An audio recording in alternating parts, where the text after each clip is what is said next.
बच्चों, आज के चैप्टर में आज समझते हैं हम कंपनी संगठन के लाभ और कंपनी के दोष हानि सीमाएं। इसके बारे में आज के प्रमुख चर्चा का बिंदु है। तो आइए समझते हैं इस एक एक पॉइंट को। तो सबसे पहले कंपनी के कौन कौन से लाभ है, आवश्यकता है या जरूरत है उसको देखते हैं, या महत्व जिसको बोल सकते हैं हम। पहला है सीमित दायित्व। सीमित दायित्व का मतलब क्या होता है? कई बार इस व्यवसाय अध्ययन के चैप्टर में असीमित दायित्व, सीमित दायित्व ये सब बार बार आया है और मैं कई बार इस बात को आप लोग को बता चुका हूँ और आगे भी आने की संभावना है। सीमित दायित्व, असीमित दायित्व। तो सीमित दायित्व में क्या होता है? कंपनी के अंतर्गत कोई भी कंपनी में यदि अंशधारी है या कोई भी व्यक्ति अपना अंश लगाता है तो उस अंश के अंकित मूल्य के आधार पर ही उसको दायित्व या उसका उत्तरदायित्व होता है। या हम ये कह सकते हैं कि उस व्यक्ति का या उस अंशधारी उतना ही वो उत्तरदायित्व रखता है जितना वो पूंजी लगाता है, जितना वो अंश लगाता है। उसके बाद में जो हानि होता है उसके लिए वो जिम्मेदार नहीं ठहराया जा सकता। तो एक अंकित मूल्य तक ही वो सीमित रहता है, इसलिए उसका सीमित दायित्व है। ये लाभ इसमें कंपनी में होता है। जबकि साझेदारी और एकाकी में असीमित दायित्व होने से वो कभी भी अगर हानि होती है तो उस साझेदारी के अंतर्गत जितने भी सदस्य होंगे वो अपनी संपत्ति या अतिरिक्त संपत्ति को लगाता है, इसलिए असीमित दायित्व। लगाई गई पूंजी के अतिरिक्त यदि हानि होता है तो अपने संपत्ति से उसकी प्रतिपूर्ति किया जाता है साझेदारी एकाकी में। लेकिन कंपनी में जितने मूल्य या अंश लिए रहेंगे उतने ही तक के सीमित रहता है वो। ये लाभ है कंपनी में। दूसरा जो है स्थायी अस्तित्व। यदि कंपनी के कोई भी अंशधारी या कोई भी सदस्य है या उस संगठन में कोई भी अगर सदस्य अगर जुड़ता है तो उनकी मृत्यु के बाद में या पागल या दिवालिया होने की स्थिति पर भी कंपनी का समापन या उसका अवसान नहीं होता, कंपनी जारी ही रहती है। ये लाभ होता है। जबकि एकाकी और साझेदारी व्यवसाय में कंपनी के कोई साझेदारी व्यवसाय के कोई भी सदस्य की मृत्यु, पागल, दिवालिया हो जाने पर वो समाप्त हो जाता है या समापन हो जाता है। लेकिन यहाँ पर ये लाभ है कंपनी में कि कंपनी की कोई भी अगर अंशधारी की मृत्यु हो जाती, पागल या दिवालिया हो जाता है तो ऐसी स्थिति में कंपनी निरंतर आगे जारी ही रहती है। ये लाभ होता है इसमें कंपनी में। तीसरा जो लाभ है वो केंद्रित व्यवस्था।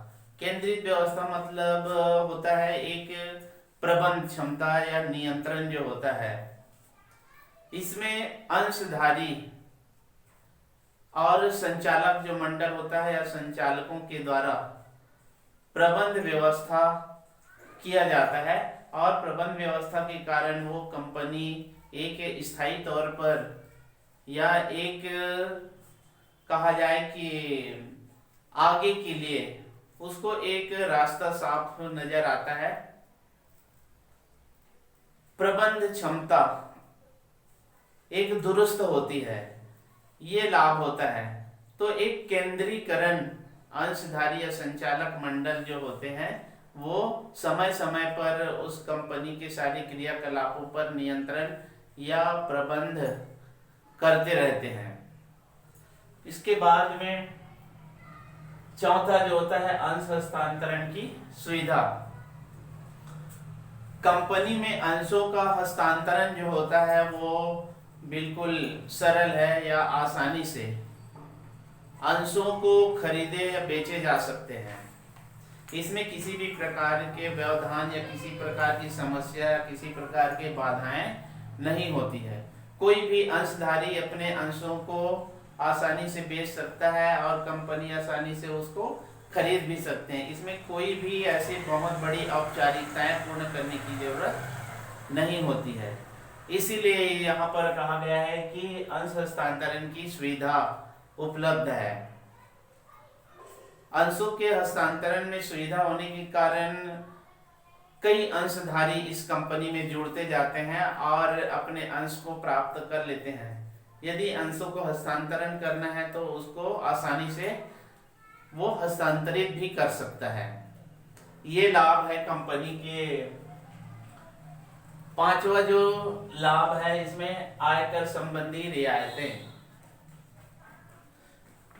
कंपनी में अंशधारी और संचालक जो होते हैं उनको आयकर में छूट मिलती है। साझेदारी और एकाकी व्यवसाय में आयकर की सीमा में छूट नहीं दिया जाता, लेकिन कंपनी में अंशधारियों को और संचालक जो मंडल होते हैं या संचालक गण जो होते हैं उनको आयकर में छूट दिया जाता है। और आयकर में छूट होने से इसमें अंशधारी और संचालक गण ज्यादा से ज्यादा इसमें जुड़ते हैं। ये लाभ कंपनी में देखने को मिलता है। उसके बाद में आता है वैधानिक व्यक्ति। कंपनी एक विधान, सरकार के द्वारा एक वैधानिक प्रक्रिया या विधान बनाया गया है, उसके अनुसार से तैयार किया जाता है कंपनी, और उस विधान के अंतर्गत तैयार होने के कारण इसको एक वैधानिक व्यक्ति माना गया है। कंपनी का जब शुरुआत में जब बताया गया था तो कृत्रिम व्यक्ति बताया था, और इसके नाम कारण शरीर कुछ नहीं होता, लेकिन इसको एक व्यक्ति की तरह कार्य करता है। तो एक विधान के द्वारा तैयार कंपनी होने के कारण ये वैधानिक भी समझा जाता है। सातवां जो इसमें आता है वो है सस्ता उत्पादन। कंपनी जो होता है वो सस्ता उत्पादन। कंपनी की जब हम बात करते हैं तो बड़े पैमाने का उत्पादन, बड़ी मशीनों का उसमें उपयोग करना, बड़ी मात्रा में कच्चे माल का उपयोग करना, ये होता है। और कंपनी बड़े पैमाने, बड़े फर्म के होने के कारण यहाँ पर उत्पादन ज़्यादा होता है, और उत्पादन ज़्यादा होने के कारण इसके उत्पादन लागत कम आता है, और उत्पादन लागत कम होने के कारण उपभोक्ताओं को या ग्राहक जो होता है उनको कम कीमत में वस्तुएं प्राप्त हो जाती हैं। साझेदारी और एकाकी जो व्यवसाय है वो छोटे पैमाने का या लघु पैमाने का व्यवसाय होता है, और उसमें कम कच्चा माल लगता है, उसमें लागत भी अधिक आ जाती है, तो उसमें उत्पादित जो वस्तु है वो ज्यादा मात्रा में या ज्यादा कीमत पर उसको बेचा जाता है। लेकिन कंपनी में वृहद पैमाने पर यहाँ उत्पादन होता है, और उत्पादन के कारण इसमें उसकी कीमत भी, लागत भी कम होने के कारण ग्राहकों को कम कीमत में भी वो वस्तु मिल जाती है, तो ये लाभ होता है। तो इस प्रकार से बच्चों आज हमने कंपनी संगठन के लाभ के बारे में आज पढ़े, ये पॉइंट के माध्यम से जानकारी प्राप्त किए कि कंपनी के महत्व क्या है या उसकी आवश्यकता, साझेदारी एकाकी के अलावा कंपनी का महत्व और उसकी जरूरत या आवश्यकता क्यों पड़ी है, इस संबंध में अभी जानकारी प्राप्त की है। इसके बाद लाभ है तो दोष या हानि भी जरूरी है। ये जीवन के दो पहलू है, लाभ हानि। और शाम सुबह, ऐसे एक सिक्के के दो पहलू होते हैं। तो यहाँ पर कंपनी में लाभ तो अभी बताया गया, लेकिन उसमें हानि भी है, और वो हानियां सीमाएं या दोष कह सकते हैं। अलग अलग प्रकार से इसको प्रश्न पूछ सकते हैं, कभी दोष पूछ सकते हैं, तो कभी हानि पूछ सकते हैं, तो कभी सीमाएं, आलोचनाएं, ये प्रश्न पूछ सकते हैं। तो यहाँ पर कंपनी की दोष कौन कौन से आइए देखते हैं। पहला जो दोष है वो है प्रवर्तकों द्वारा कपट। कंपनी का जब निर्माण किया जाता है तो प्रवर्तकों के द्वारा भविष्य के लाभ को देखते हुए इसका निर्माण करते हैं, ज्यादा से ज्यादा लाभ प्राप्त करने के लिए किया जाता है। और प्रवर्तक अपने लाभ को प्राप्त करने के लिए अपने तरीके से संचालक या अंशधारियों की नियुक्ति करता है। संचालकों को प्रबंध क्षमता सौंपने के बाद में धीरे धीरे ये प्रवर्तक होते हैं पूर्ण रूप से प्रबंधक बन जाते हैं, और पूर्ण रूप से प्रबंधक बन जाने के बाद में वो आय व्यय लेखा जोखा इसमें हेर फेर करते रहते हैं और लाभ को ज्यादा से ज्यादा प्राप्त करने का प्रयास करते हैं। तो इस प्रकार से प्रवर्तक कंपनी का निर्माण तो कर देते हैं, लेकिन उसमें छल कपट पूर्ण व्यवहार करके ज्यादा से ज्यादा लाभ प्राप्त करने का प्रयास करते रहते हैं। ये इसमें दोष या हानि देखने को मिलता है। दूसरा जो है अंशधारियों का शोषण। अंशधारियों का शोषण इसमें होता है, जैसे कि एक कंपनी जो होता है उसमें स्वामित्व और प्रबंध इसको अलग अलग भागों में बांट दिया जाता है, जैसे कि प्रबंधक है या स्वामित्व है या अंशधारी है। इसको अलग अलग भागों में बिखरे होने के कारण जब लाभांश का वितरण किया जाता है तो उस समय बिखरे हुए अंशधारियों को कम लाभांश दिया जाता है। ये अंशधारियों के प्रति शोषण का कार्य भी कंपनी में होते रहता है। इसके बाद में आता है तीसरा दोष है, वो है अंशों में सट्टेबाजी। अंशों का सट्टेबाजी की प्रवृत्ति इसमें भी बने रहती है, जो ठीक नहीं है। संचालक मंडल जो होता है या संचालक गण जो होते हैं अंशधारियों को जिस आधार पर उनको लाभांश मिलना चाहिए या जो लाभांश प्राप्त करने के लिए ये अंशधारी जुड़ते हैं वो लाभांश उसको नहीं मिल पाता। कंपनी में जो संचालक जो होते हैं उनके द्वारा कभी कम कभी ज्यादा इस प्रकार से लाभांश का वितरण किया जाता है जो एक ठीक स्थिति निर्मित नहीं होती, और इसके कारण अंशधारियों को काफी नुकसान होते रहता है।